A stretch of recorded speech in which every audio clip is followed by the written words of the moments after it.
All right, let's get into it. The US has just launched a new economic offense against Russia, targeting the one thing that funds its entire war effort, oil. But, this isn't just about punishment. It's a massive, high-stakes gamble to try and force Moscow back to the negotiating table.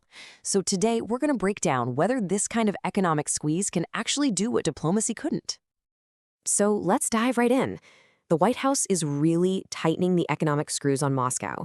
And this new strategy, it's laser-focused, aiming straight for the heart of Russia's war machine.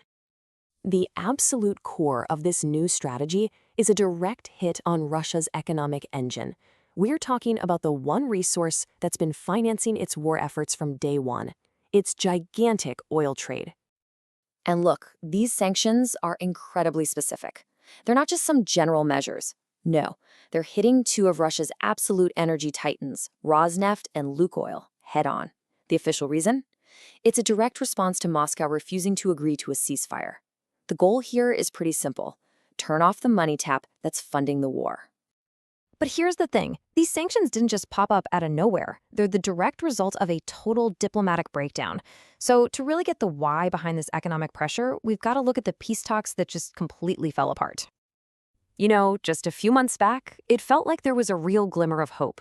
There was a successful summit in Alaska back in August, and they'd even planned a follow-up in Budapest. But then, boom, the ceasefire talks collapsed. And just like that, the Budapest summit was off the table, and that whole diplomatic track went ice cold. And you can almost feel the tension behind this decision.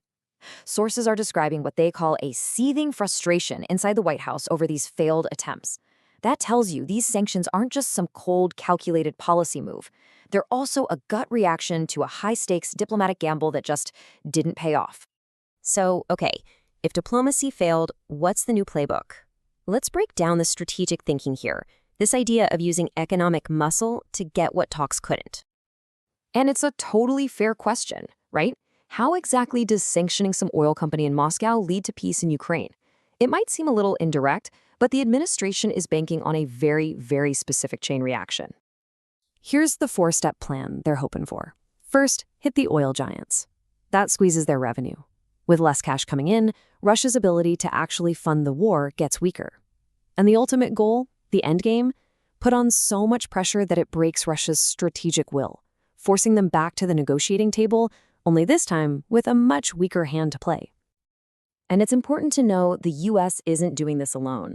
This strategy lines up perfectly with what the European Union is doing. And get this, the EU has already rolled out its 19th sanctions package against Moscow.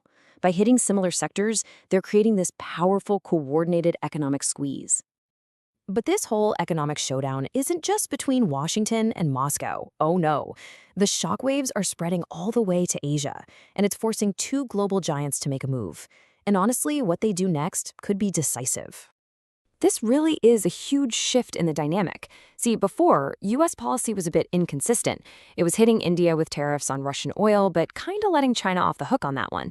Well, these new sanctions basically close that loophole. They apply pressure much more evenly, and that's forcing a major strategic rethink in both Beijing and New Delhi. And we're already seeing the effects.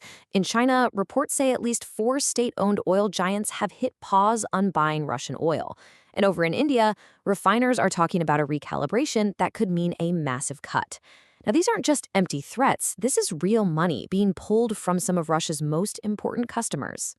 So this brings us to the million-dollar question, or maybe the billion-dollar question.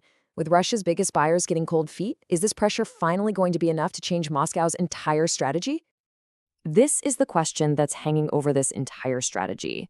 I mean, the plan looks pretty solid on paper, but the real test is this. Do these sanctions actually have teeth? Well, their success really hinges on 2 big challenges. First up, consistent enforcement is absolutely everything. And second, you can bet Russia is going to be looking for every loophole and workaround to keep its oil flowing, even if it means selling it at a crazy discount.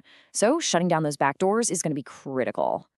Because at the end of the day, sanctions are just a tool, right?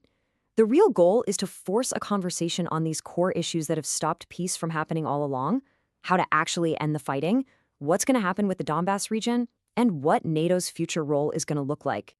And so, that's where we're left. We've got this central question hanging in the air. Diplomacy failed, and that led to this incredibly aggressive economic gamble. The entire world is now watching to see if financial force can pull off what words couldn't. And the answer to that question, well, it's going to define the next chapter of this conflict.